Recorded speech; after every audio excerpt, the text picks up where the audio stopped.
14억 인구, 3천년 한자 문명권, 문자 체계를 바꾼다는 건 상상조차 불가능했죠. 그런데 지금 중국 청년들 사이에서 이상한 일이 벌어지고 있습니다. 한자가 아닌 문자가 번지고 있습니다.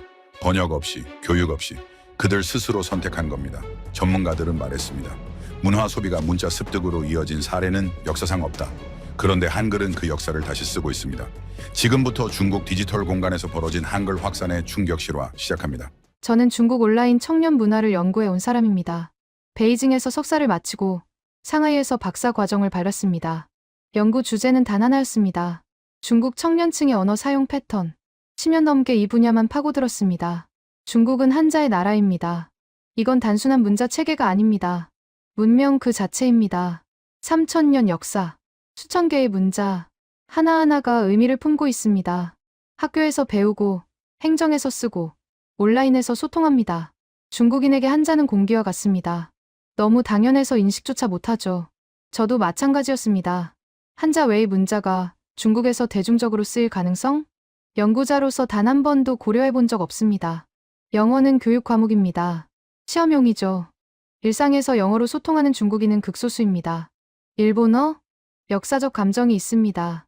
학습하는 사람은 있지만 대중화되기엔 장벽이 높습니다. 다른 아시아 문자는 거론조차 안 됩니다. 중국 온라인 공간은 한자 천하였습니다. 웨이보, 위챗, 더우인, 빌리빌리 모든 플랫폼이 한자로 돌아갑니다. 검색도 한자, 댓글도 한자, 해시태그도 한자, 외국 문자가 끼어들 틈이 없었습니다. 제 연구실에서도 이 점은 확고한 전제였습니다. 중국 디지털 공간에서 외래 문자가 대중화될 가능성은 제로다. 학계의 정설이었습니다. 논문에서도 이 전제는 의심받지 않았습니다. 중국은 문자 주권이 강한 나라입니다. 정부 정책도 그렇습니다. 공식 문서에 외국어 남용을 규제하는 지침이 있습니다. 방송에서도 영어 약어 사용을 줄이라는 권고가 나왔죠. 문화 자부심이 강합니다. 한자는 그 자부심의 핵심입니다. 수천 년 동안 주변국의 한자를 전파했습니다. 한국도 한자를 썼고 일본도 한자를 씁니다. 베트남도 과거엔 한자를 썼습니다. 중국인들에게 한자는 동아시아 문명의 중심이라는 증거입니다. 그런 나라에서 다른 문자가 번진다? 논리적으로 불가능했습니다. 저는 그렇게 믿었습니다. 제 동료들도 그렇게 믿었습니다. 학회에서 발표할 때마다 이 점은 당연한 배경으로 깔렸습니다. 중국어 연구, 중국 인터넷 문화 연구에서 외래 문자 확산은 변수가 아니었습니다. 그런데 2020년대 초반부터 이상한 신호가 잡히기 시작했습니다. 빌리빌리 댓글창에서였습니다. 처음엔 무시했습니다. 특이 사례라고 생각했죠. 일부 마니아층의 유별난 행동이라고 치부했습니다. 그런데 데이터가 쌓이기 시작했습니다. 팬 커뮤니티에서 한자가 아닌 문자가 보이기 시작했습니다. 한글이었습니다. 저는 눈을 의심했습니다. 한글? 왜? 중국인이 한글을 왜 쓰죠? 번역 자막이 있는데, 중국어로 다 표현할 수 있는데, 굳이? 첫 반응은 그랬습니다. 아마 극소수겠지. 곧 사라지겠지. 연구 가치가 없다고 판단했습니다. 그런데 몇 달이 지나도 사라지지 않았습니다. 오히려 늘었습니다. K-팝 관련 게시물에서 한글이 점점 더 자주 보였습니다. 팬들이 가수 이름을 한글로 적기 시작했습니다. 중국어 음역 대신 원래 표기를 쓰는 겁니다. 이건 뭔가 다르다. 연구자의 직감이 발동했습니다. 저는 데이터를 모으기 시작했습니다. 빌리빌리, 웨이보, 더우인, 주요 플랫폼의 K-팝 관련 게시물을 수집했습니다. 한글 사용 빈도를 추적했습니다. 숫자는 거짓말을 하지 않습니다. 증가 추세가 명확했습니다. 단순한 유행이 아니었습니다. 구조적인 변화였습니다. 저는 동료에게 이 데이터를 보여줬습니다. 반응은 냉소적이었습니다. 그거 그냥 덕후들 아니야? K-팝 팬 몇 명이 뭘 바꾸겠어? 중국 14억인데 의미 없는 숫자야. 일리 있는 지적이었습니다. 중국 전체로 보면 극소수가 맞습니다. 그런데 저는 다른 점을 봤습니다. 이 현상이 시작된 곳이 어디인가? 온라인입니다. 디지털 공간입니다. 중국 청년층이 가장 많은 시간을 보내는 곳입니다. 거기서 새로운 문자가 번지고 있습니다. 자발적으로, 강제 없이, 교육 없이. 이건 역사적으로 유례가 없는 일입니다. 문자 확산은 보통 정복이나 식민 지배로 일어납니다. 또는 공교육 시스템을 통해 강제됩니다. 자발적 선택으로 외래 문자가 퍼진 사례? 제가 아는 한 없습니다. 그런데 지금 중국에서 그 일이 벌어지고 있습니다. 한글이라는 문자가 K-팝이라는 문화를 타고 14억 한자 문명권에 스며들고 있습니다. 저는 연구 방향을 바꿨습니다. 원래 하던 주제를 잠시 접었습니다. 이 현상을 제대로 파헤쳐 보기로 했습니다. 한자의 제국에서 무슨 일이 벌어지고 있는 건가? 왜 중국 청년들은 한글을 선택하고 있는가? 이게 일시적 유행인가? 구조적 변화인가? 답을 찾아야 했습니다. 연구자로서의 사명감이 불타올랐습니다. 동시에 불안감도 있었습니다. 내가 알던 상식이 틀렸을 수도 있다. 중국 문자 문화에 대한 기존 이론이 수정되어야 할 수도 있다. 그 가능성이 두려웠습니다. 하지만 학자는 사실을 따라가야 합니다. 선입견을 버리고 데이터를 봐야 합니다. 저는 본격적인 조사에 착수했습니다. 한자의 제국 한복판에서 벌어지는 조용한 변화. 그 현장 속으로 들어갔습니다. 저는 빌리빌리부터 파고들었습니다. 중국 청년층이 가장 많이 쓰는 동영상 플랫폼입니다. K-팝 콘텐츠가 넘쳐나는 곳이죠. 뮤직비디오, 무대 영상, 비하인드 클립. 중국 팬들이 직접 자막을 달아 공유합니다. 자막조라는 팀이 있습니다. 자발적으로 번역하는 팬그룹입니다. 한국어를 중국어로 옮기는 작업을 합니다. 속도가 빠릅니다. 한국에서 영상이 올라오면 몇 시간 안에 중국어 자막이 붙습니다. 팬덤의 헌신이죠. 저는 이 시스템이 완벽하다고 생각했습니다. 중국 팬들은 굳이 한국어를 몰라도 됩니다. 자막조가 다 해결해 주니까요. 그런데 이상한 현상이 보이기 시작했습니다. 번역 자막이 있는데도 한글 원문을 찾는 댓글이 늘었습니다. 원래 뭐라고 한 거야? 한국어로는 어떻게 써? 한글 가사 올려줘. 이런 요청이 쏟아졌습니다. 처음엔 의아했습니다. 번역이 있는데 왜 원문을 원하죠? 중국어로 다 이해할 수 있는데. 팬들의 답변을 보고 이해가 됐습니다. 번역은 느낌이 달라. 원래 발음 그대로 따라 부르고 싶어. 한글로 봐야 진짜야. 진정성의 문제였습니다. 번역은 의미를 전달합니다. 하지만 뉘앙스는 잃어버립니다. 팬들은 그 뉘앙스를 원했습니다. 가수가 실제로 한 말, 노래의 원래 가사, 그 정확한 형태를 보고 싶어 했습니다. 이건 단순한 호기심이 아니었습니다. 팬으로서의 정체성이었습니다. 진짜 팬이라면 원문을 알아야 한다. 번역에 의존하는 건 반쪽짜리 팬이다. 이런 인식이 퍼지고 있었습니다. 저는 데이터를 더 모았습니다. 한글 원문을 공유하는 게시물을 추적했습니다. 증가율이 가팔랐습니다. 특히 노래 가사 관련 게시물에서 두드러졌습니다. 예전에는 중국어 번역 가사만 올렸습니다. 이제는 한글 가사와 중국어 번역을 함께 올립니다. 심지어 한글 가사만 올리는 경우도 있습니다. 발음 가이드까지 붙여서요. 이건 큰 변화입니다. 콘텐츠 소비 방식이 바뀐 겁니다.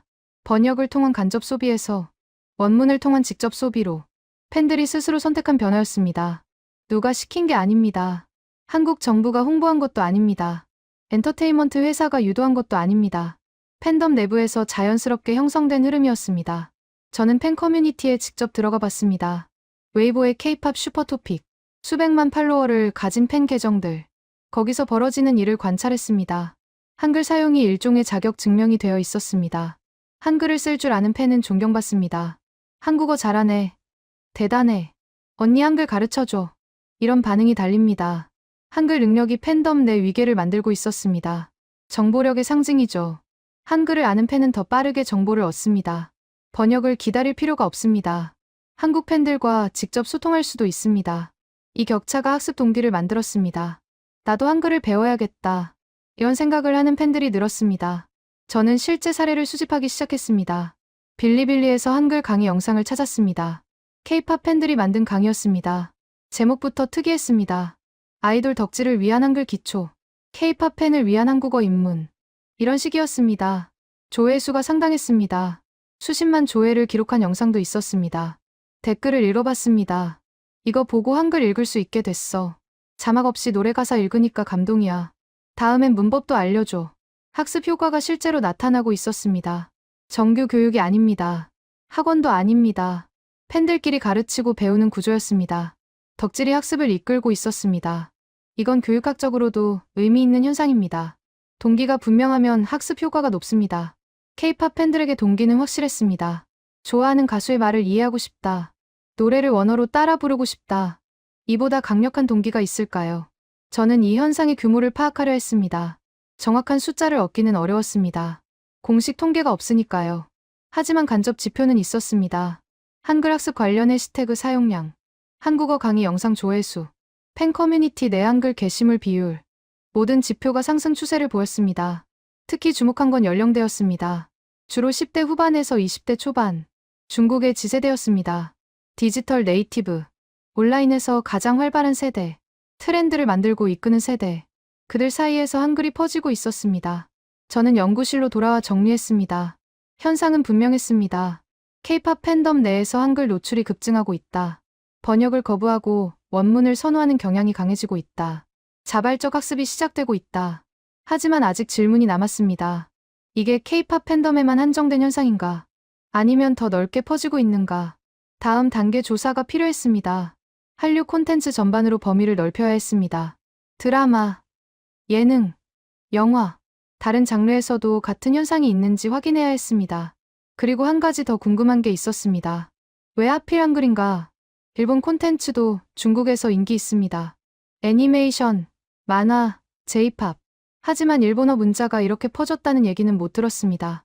서양팝 문화도 마찬가지입니다. 영어권 콘텐츠를 좋아하는 중국인이 영어 알파벳을 일상적으로 쓰진 않죠. 왜 한글만 이런 현상을 만들고 있는가? 이 질문에 대한 답을 찾아야 했습니다. 저는 가설을 세웠습니다. 한글의 문자적 특성이 관련이 있을 수 있다. 한글은 배우기 쉽다고 알려져 있습니다. 과학적으로 설계된 문자라고 하죠. 자음과 모음의 조합 원리가 명확합니다. 이 특성이 확산에 영향을 미쳤을 가능성. 아직은 가설이었습니다. 검증이 필요했습니다. 저는 다음 단계 연구를 준비했습니다. 한글이 왜 선택받았는지, 어떻게 퍼지고 있는지, 그 메커니즘을 밝혀내야 했습니다. 한자의 제국에서 벌어지는 조용한 혁명. 그 본질에 다가가고 있었습니다. 저는 더 깊이 파고들었습니다. 팬 커뮤니티에서 눈에 띄는 변화가 하나 더 있었습니다. 아이돌 이름 표기 방식이었습니다. 중국에서는 외국인 이름을 한자로 음역합니다. 오래된 관행입니다. 발음이 비슷한 한자를 찾아서 조합하죠. 예를 들면 이런 식입니다. 마이클은 마이커, 톰은 탕무.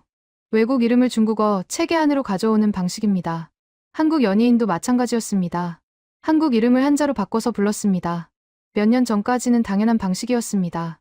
그런데 지금은 다릅니다. 팬 커뮤니티에서 한자 음역이 줄고 있습니다. 한글 원래 표기가 늘고 있습니다. 처음에는 이상하게 느꼈습니다.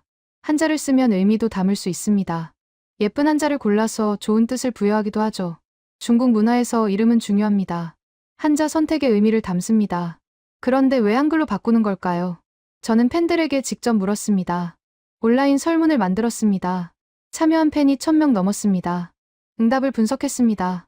가장 많은 이유는 이거였습니다. 한자 음역은 가짜 느낌이야. 원래 이름이 진짜잖아. 한글로 써야 본인이랑 연결되는 느낌. 진정성의 문제였습니다. 다시 한번, 팬들은 가수와의 직접적인 연결을 원했습니다. 중국어로 번역된 이름은 거리감을 만듭니다. 한글 이름은 그 거리를 좁혀줍니다. 적어도 팬들은 그렇게 느꼈습니다. 한 응답이 인상적이었습니다. 20살 대학생이었습니다. 저는 한글 이름을 쓰면서 더 가까워진 느낌이에요. 한자로 부를 때는 제가 만든 이름이잖아요. 한글로 부르면 본인이 쓰는 이름으로 부르는 거예요. 팬으로서 예의라고 생각해요. 예의. 이 단어가 눈에 들어왔습니다. 팬들에게 한글 사용은 존중의 표현이었습니다. 상대의 언어로 이름을 부르는 것. 그게 진정한 팬의 자세라고 생각하는 겁니다. 문화적 태도가 변한 겁니다. 예전에는 외국 문화를 중국어로 가져왔습니다. 이제는 외국 문화를 원래 형태로 받아들입니다. 적어도 이 팬들 사이에서는요. 저는 이 현상의 확산 범위를 조사했습니다. 웨이보에서 해시태그를 분석했습니다. K-팝 그룹별로 팬 계정을 추적했습니다. 한글 이름 사용 비율을 측정했습니다. 결과는 예상보다 높았습니다. 주요 K-팝 그룹의 중국 팬 계정 중 상당수가 한글을 사용하고 있었습니다. 프로필 이름에 한글을 넣는 경우도 많았습니다. 심지어 팬 본인의 닉네임을 한글로 쓰는 사람도 있었습니다. 이건 더 놀라운 점이었습니다. 가수 이름뿐 아니라 자기 이름도 한글로 쓴다. 정체성의 일부가 된 겁니다. 저는 몇몇 팬에게 추가 인터뷰를 요청했습니다. 온라인으로 진행했습니다. 22살 팬이 말했습니다. 웨이보 닉네임을 한글로 바꾸고 나서 기분이 달라요. K-팝 팬으로서 정체성이 더 분명해진 느낌이에요. 다른 팬들도 알아봐요. 아, 이 사람 진짜 팬이구나. 소속감이었습니다. 한글은 팬 커뮤니티 내의 신호가 되었습니다. 한글을 쓴다는 건 진짜 팬이라는 표시. 커뮤니티에 깊이 들어와 있다는 증거. 이건 언어를 넘어선 현상입니다. 문자가 정체성 마커가 된 겁니다. 한글을 쓸 줄 안다. 한글로 이름을 쓴다. 이것만으로 특정 집단에 속한다는 걸 보여줍니다. 저는 이 패턴이 다른 영역에서도 나타나는지 궁금했습니다. K-팝을 넘어서 한국 드라마 팬덤을 조사했습니다. 비슷한 현상이 있었습니다. 드라마 배우 이름도 한글로 쓰는 팬들이 있었습니다. 드라마 제목을 한글로 쓰는 게시물도 늘고 있었습니다. 사랑의 불시착을 중국어 번역 대신 한글로 적는 식이죠. 예능 프로그램도 마찬가지였습니다. 한국 예능 팬들이 프로그램 이름을 한글로 쓰기 시작했습니다. 한류 콘텐츠 전반으로 퍼지고 있었습니다. 저는 패턴을 정리했습니다. 한글 사용의 확산 경로가 보였습니다. 첫 단계, 가사나 대사의 원문 공유. 둘째 단계, 가수나 배우 이름을 한글로 표기. 셋째 단계, 콘텐츠 제목을 한글로 표기. 넷째 단계, 팬 본인의 닉네임이나 자기소개의 한글 사용. 점점 개인화되는 겁니다. 콘텐츠에서 시작해서 정체성으로 들어옵니다. 이건 언어학습의 일반적인 경로와 다릅니다. 보통 외국어는 교육에서 시작합니다. 학교에서 배우고, 시험 보고, 필요하면 쓰고, 실용적 목적이 먼저입니다. 그런데 여기서는 다릅니다. 정서적 연결이 먼저입니다.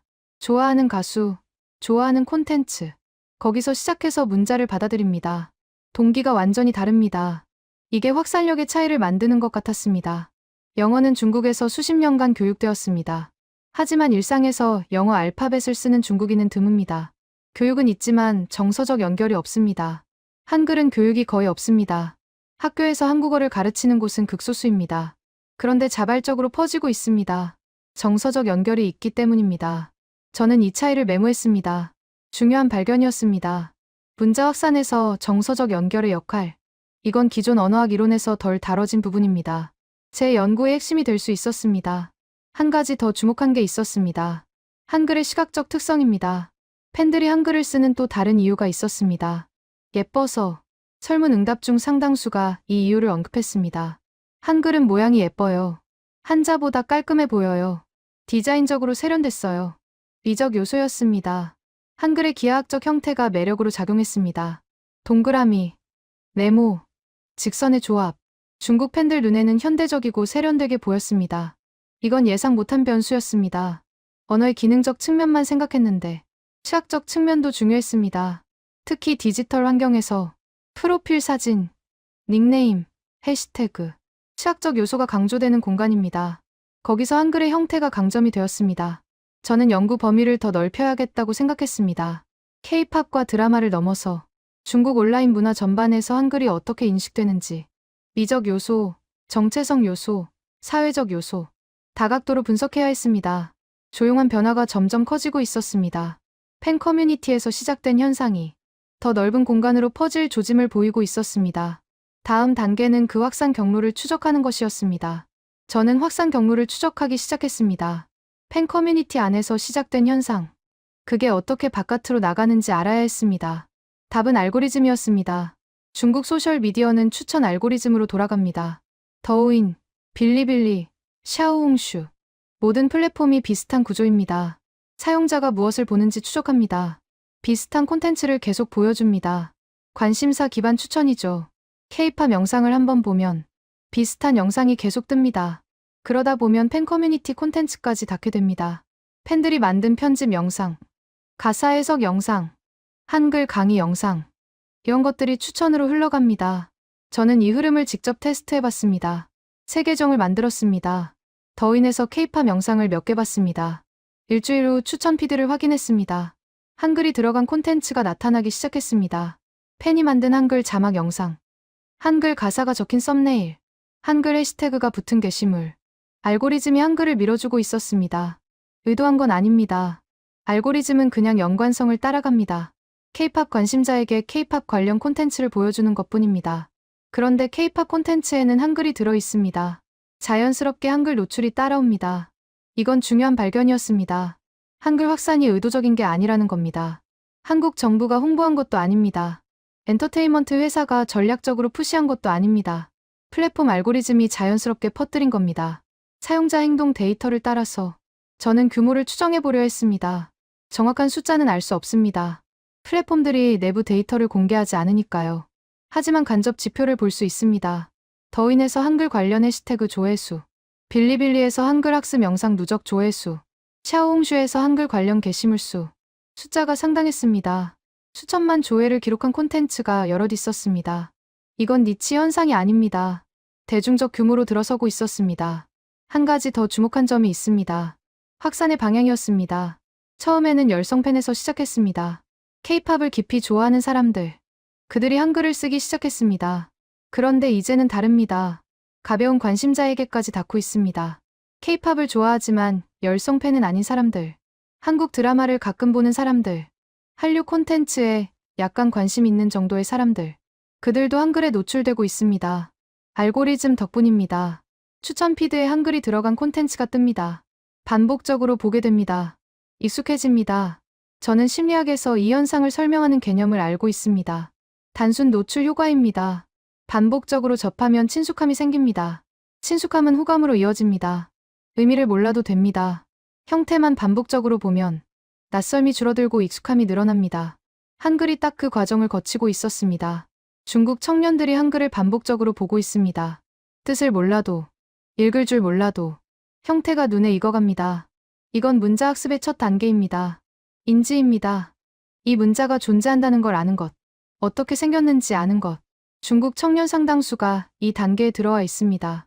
K-팝 팬이 아니어도, 한국 드라마를 안 봐도, 소셜미디어를 쓰는 것만으로 한글 형태에 노출되고 있습니다.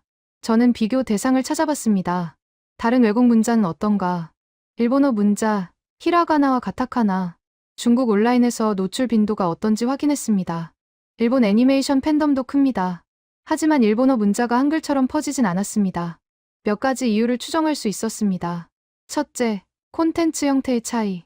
K-팝은 짧은 영상 위주입니다. 틱톡 스타일의 숏폼에 적합합니다. 알고리즘 추천에 최적화되어 있죠. 애니메이션은 긴 형식입니다. 한 편이 20분 이상. 숏폼 플랫폼에서 확산되기 어렵습니다. 둘째, 문자의 시각적 특성. 한글은 단순합니다. 자모 조합이 명확합니다. 썸네일에 넣어도 눈에 들어옵니다. 일본어 문자는 복잡합니다. 히라가나, 가타카나, 한자가 섞입니다. 시각적 임팩트가 분산됩니다. 셋째, 팬덤 문화의 차이. K-팝 팬덤은 참여형입니다. 팬들이 콘텐츠를 직접 만듭니다. 편집 영상, 자막 영상, 번역 게시물. 이 과정에서 한글이 자연스럽게 들어갑니다. 애니메이션 팬덤은 소비형이 많습니다. 보는 것 위주죠. 팬이 직접 일본어를 쓸 기회가 적습니다. 이런 차이들이 결합되어 한글이 유독 빠르게 퍼지는 결과를 만들었습니다. 저는 이 발견을 정리했습니다. 알고리즘 기반 확산, 단순 노출 효과, 콘텐츠 형태와 문자 특성의 시너지. 이 세 가지가 핵심이었습니다. 한글 확산은 우연이 아니었습니다. 구조적 조건이 맞아떨어진 결과였습니다. K-팝이라는 콘텐츠, 숏폼 중심의 플랫폼 환경, 추천 알고리즘, 참여형 팬 문화, 시각적으로 단순한 문자 체계, 이 요소들이 결합했습니다. 그 결과 한글이 14억 인구의 온라인 공간에 스며들고 있습니다. 저는 다음 질문으로 넘어갔습니다. 노출에서 학습으로 이어지는 과정은 어떤가?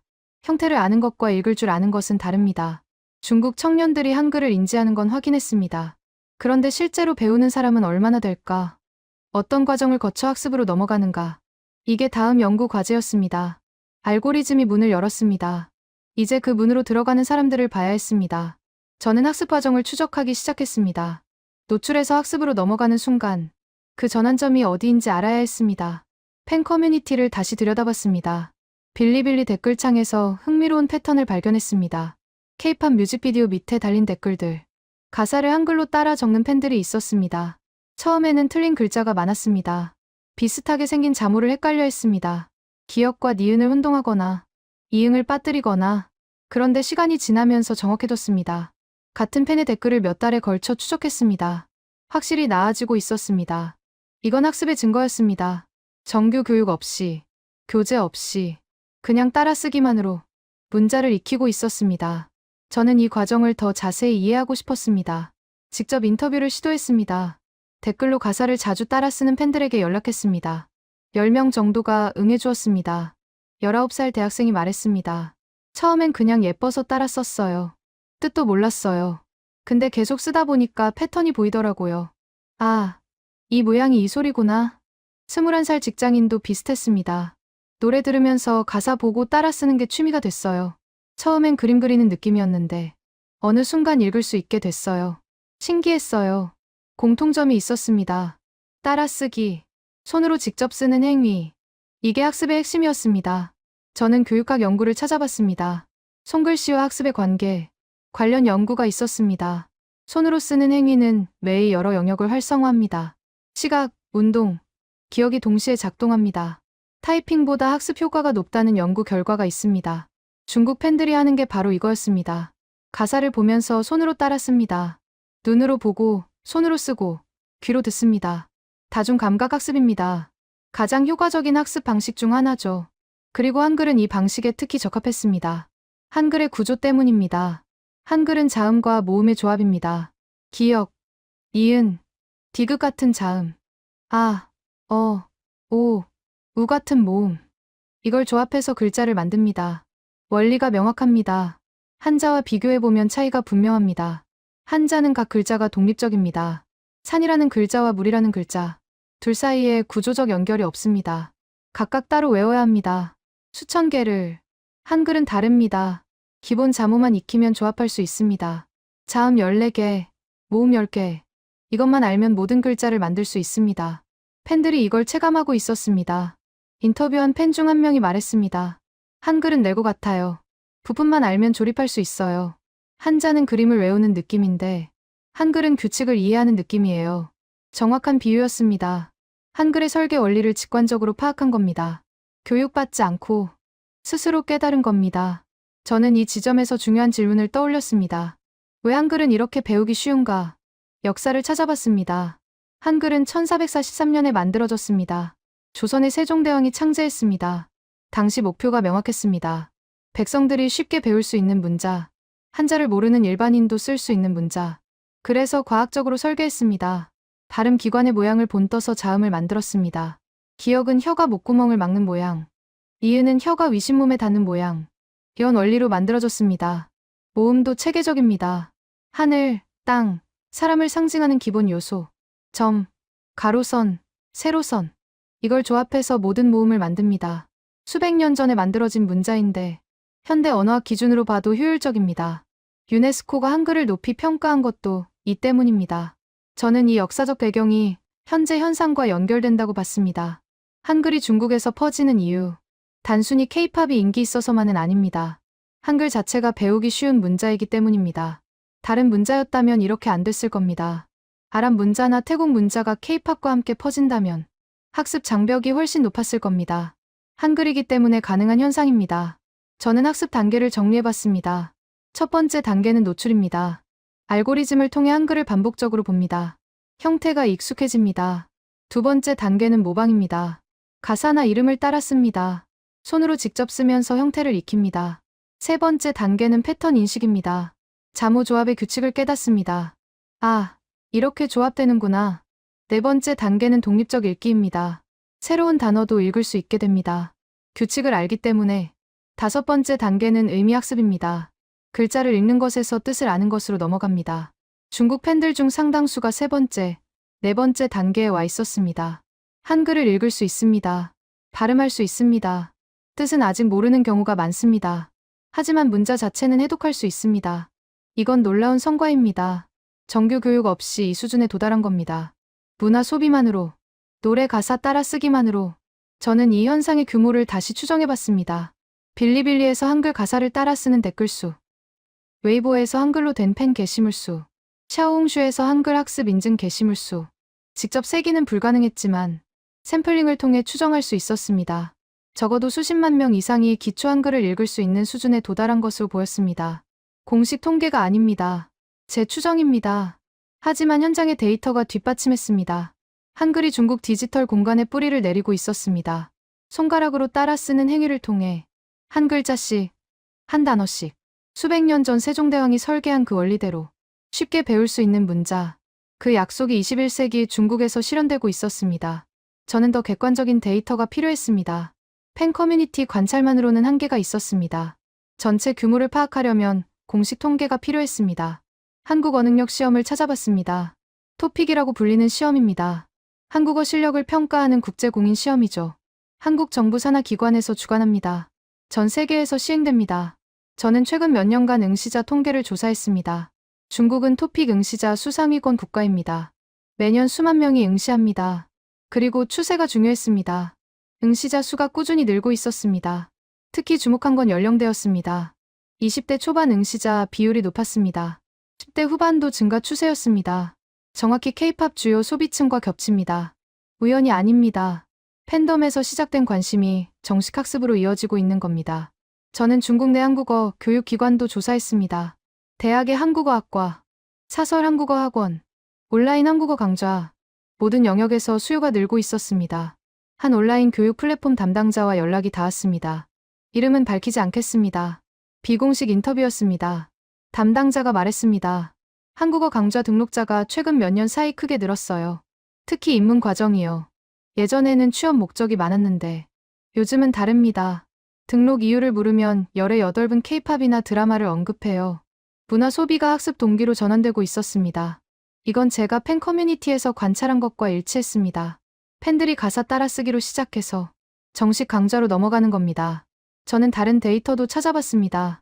중국 앱스토어에서 한국어 학습 앱 순위, 최근 몇 년간 꾸준히 상위권이었습니다. 영어 학습 앱 다음으로 높은 순위를 기록한 적도 있습니다. 일본어, 프랑스어, 독일어를 제쳤습니다. 이건 상당한 의미가 있습니다. 중국에서 영어는 필수입니다. 학교에서 가르치고 시험에 나옵니다. 실용적 목적이 분명합니다.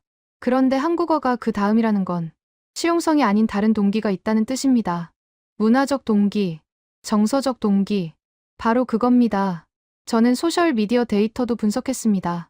웨이보에서 한국어 학습 관련 해시태그, 빌리빌리에서 한국어 강의 영상 조회수, 샤오홍슈에서 한국어 학습 인증 게시물, 모든 지표가 상승세였습니다.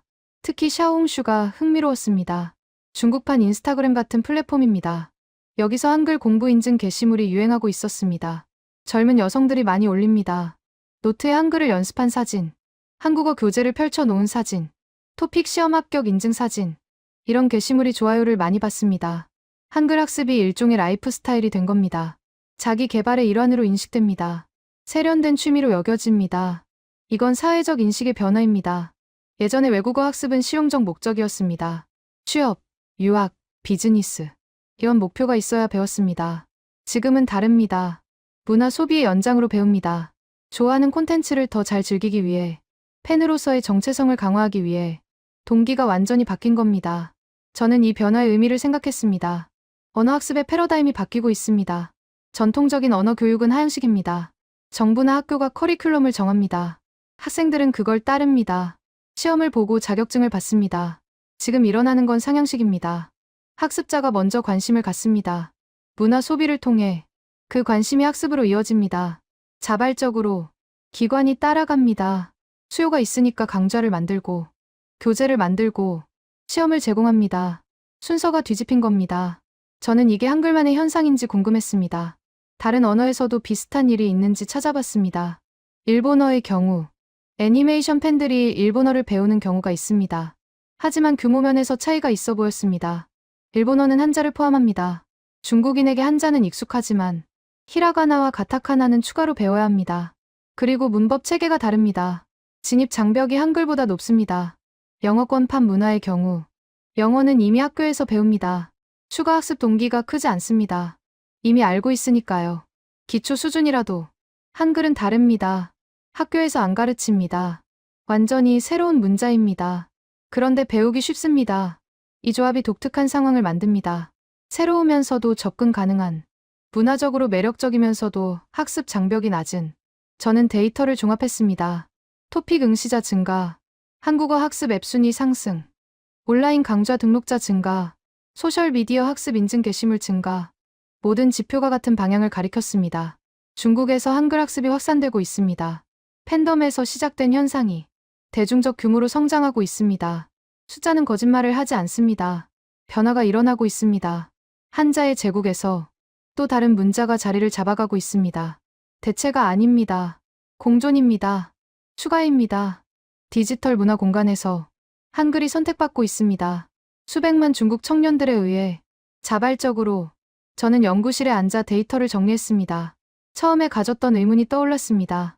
한자 외의 문자가 중국에서 대중화될 수 있을까? 불가능하다고 생각했습니다. 학계의 정설이었습니다.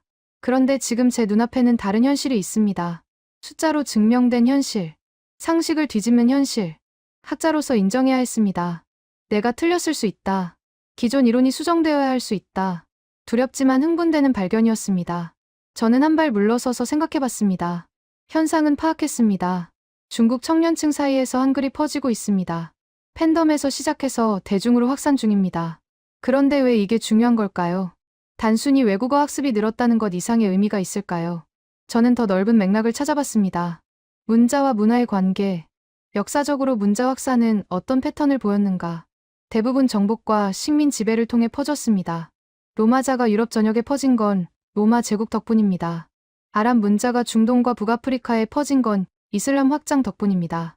한자가 동아시아에 퍼진 건 중국 문명의 영향력 덕분입니다.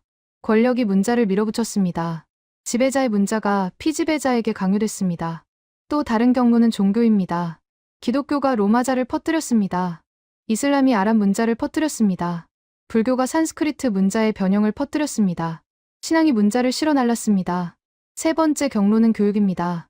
근대 국가들이 공교육을 통해 표준 문자를 보급했습니다. 위에서 아래로, 국가 주도로, 의무적으로.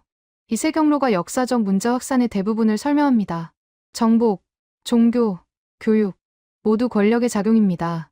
누군가가 밀어붙인 결과입니다. 그런데 지금 한글에서 벌어지는 일은 다릅니다. 정복이 없습니다. 한국이 중국을 지배한 적 없습니다. 종교도 없습니다. 한글이 특정 신앙과 연결되지 않습니다. 강제 교육도 없습니다. 중국 정부가 한글을 가르치지 않습니다. 오히려 한류에 대한 규제가 있었던 적도 있습니다. 그런데도 퍼지고 있습니다. 자발적으로, 아래에서 위로, 개인의 선택으로. 이건 역사적으로 드문 사례입니다. 문화가 문자를 실어 나르고 있습니다. 엔터테인먼트가 문자 확산의 매개가 됐습니다. 음악과 드라마와 영상 콘텐츠가 문자를 국경 너머로 보내고 있습니다. 저는 이 패턴이 갖는 함의를 생각했습니다. 21세기에 문자가 퍼지는 방식이 바뀌었을 수 있습니다. 과거에는 권력이 필요했습니다. 군대, 성직자, 교사, 이들이 문자를 전파했습니다. 지금은 콘텐츠가 그 역할을 합니다. 뮤직비디오, 드라마 클립, 쇼폼 영상, 디지털 플랫폼, 알고리즘, 스마트폰, 이것들이 새로운 전파자입니다. 그리고 수용자의 태도도 다릅니다. 과거에는 강요된 수용이었습니다. 배우지 않으면 불이익이 있었습니다. 지금은 자발적 수용입니다. 배우고 싶어서 배웁니다. 즐거움 때문에 배웁니다. 동기의 질이 다릅니다. 저는 이 변화가 한국에 어떤 의미인지 생각해봤습니다. 한국은 작은 나라입니다. 인구 5천만. 면적도 크지 않습니다. 군사적, 경제적으로 초강대국이 아닙니다. 그런데 문화적 영향력은 상당합니다.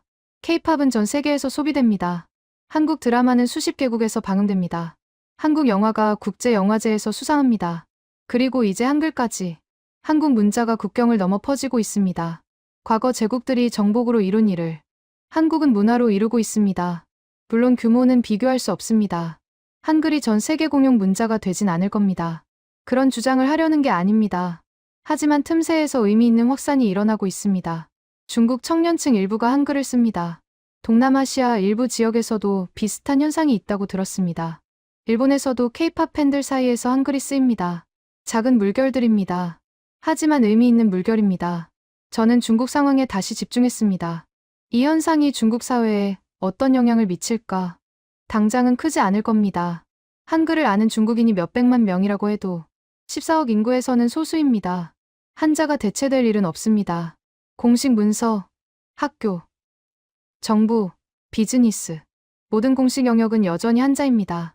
하지만 비공식 영역에서는 다릅니다. 온라인 팬 커뮤니티, 소셜미디어, 개인 간 메시지, 이런 공간에서 한글이 쓰입니다. 선택적으로, 맥락에 따라 디지털 문화 공간에서 다중 문자 사용이 일어나고 있습니다. 이건 새로운 현상입니다. 중국인이 한자와 함께 다른 문자를 일상적으로 쓰는 것. 이전에는 없던 일입니다.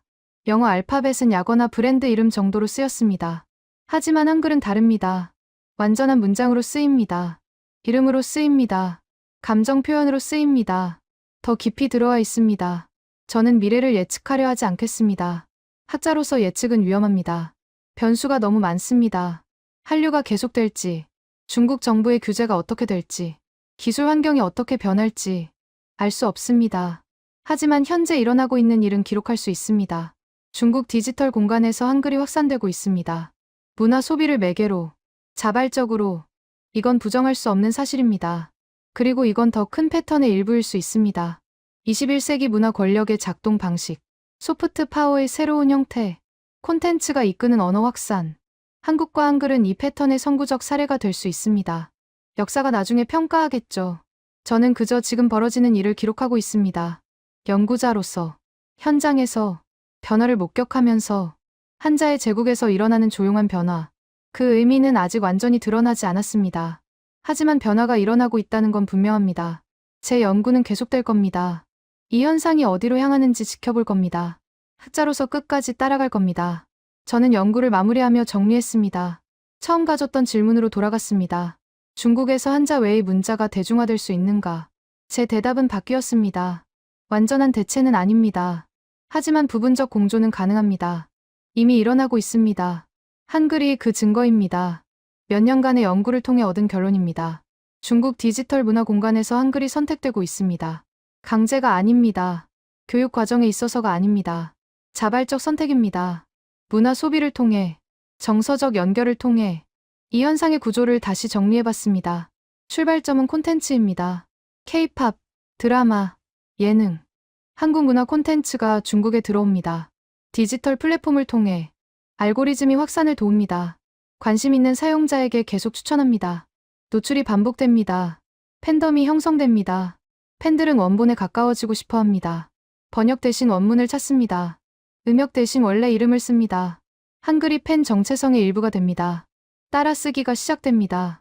가사를 베끼고, 이름을 적고, 손으로 쓰면서 형태를 익힙니다. 한글의 구조가 이 과정을 돕습니다. 자모 조합의 원리가 명확합니다. 규칙을 깨닫는 순간이 옵니다. 독립적 읽기가 가능해집니다. 일부는 정식 학습으로 넘어갑니다. 온라인 강좌를 듣고 토픽 시험을 봅니다. 취미에서 실력으로 이 모든 과정이 자연스럽게 연결됩니다. 강제 없이, 계획 없이, 유기적으로. 저는 이 현상을 뭐라고 불러야 할지 생각했습니다. 문화적 문자 채택. 이 용어가 적합해 보였습니다. 권력이 아닌 문화가 이끄는 문자 확산. 기존 학술 용어로는 포착하기 어려운 현상입니다. 새로운 개념이 필요합니다. 저는 논문을 쓰기로 했습니다. 이 연구 결과를 정리해서 학계에 보고하기로 했습니다. 제목은 아직 정하지 않았습니다. 하지만 핵심 주장은 분명합니다. 21세기 디지털 환경에서 문자 확산의 새로운 경로가 나타났다. 한글과 중국이 그 사례다. 물론 한계도 인정해야 합니다. 이 현상은 특정 조건에서 일어났습니다. K-팝의 글로벌 인기, 한글의 학습 용이성, 디지털 플랫폼의 발달, 참여형 팬 문화, 이 조건들이 결합했기 때문에 가능했습니다. 다른 언어, 다른 문자에서 똑같이 재현될지는 모릅니다. 일반화에는 신중해야 합니다. 그리고 미래도 불확실합니다. 한류의 인기가 지속될지, 중국 정부의 태도가 어떻게 변할지, 기술 환경이 어떻게 바뀔지 예측할 수 없습니다. 하지만 현재 시점에서 의미 있는 현상이 일어나고 있습니다. 그건 분명합니다. 저는 마지막으로 더 넓은 의미를 생각해봤습니다. 이 현상이 시사하는 바가 있습니다. 문화의 힘입니다. 군대 없이, 식민 지배 없이, 강제 교육 없이 좋은 콘텐츠만으로도 영향력을 행사할 수 있습니다. 언어와 문자라는 가장 깊은 층위까지. 이건 작은 나라들에게 희망적인 메시지입니다. 인구가 적어도, 영토가 작아도, 군사력이 약해도 문화적 영향력은 가질 수 있습니다. 한국이 그걸 보여주고 있습니다. 5천만 인구의 나라가 14억 인구의 나라에 문자를 전파하고 있습니다. 부분적으로나마, 특정 공간에서나마. 이건 놀라운 일입니다. 역사적으로 유래를 찾기 어렵습니다. 저는 연구자로서 이 현상을 목격하는 게 행운이라고 느낍니다.